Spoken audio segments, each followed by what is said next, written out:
Ерте деген Сарыарқада бір шағын ауыл өмір сүріпті. Сол ауылда жасөспірім Алдияр деген бала болған. Ол әлі батыр емес еді, бірақ жүрегі батырлардан кем емес болатын.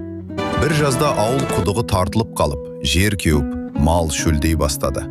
Ауыл адамдары уайымға салынды. Ақсақалдар жиналып кеңес құрды. Ар жағында бұлақ бар. Бірақ жолды ешкім білмейді. Бұл жол оңай емес. Бұрында талай адам шыққан. Мен барамын.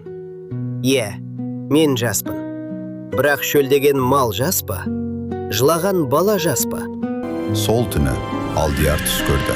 Түсінде көк аспанда ақ бүркіт қалықтап ұшып жүр екен. Бүркіт таудың ар жағын нұсқап, биік шыңға қарай шақырғандай болды. Там атқанда Алдияр шешім қабылдап, ешкімге білдірмей жолға шықты. Ұзақ жүріп тауға да жетті. Бірақ тау етегінде жол үшке бөлінді. Бір жол қараңғы шатқалға, бір жол тік жартасты суға, ал үшінші жол тыныш көрінгенімен тұманға сіңіп жоғалып кетеді. Алдияр тоқтап қалды.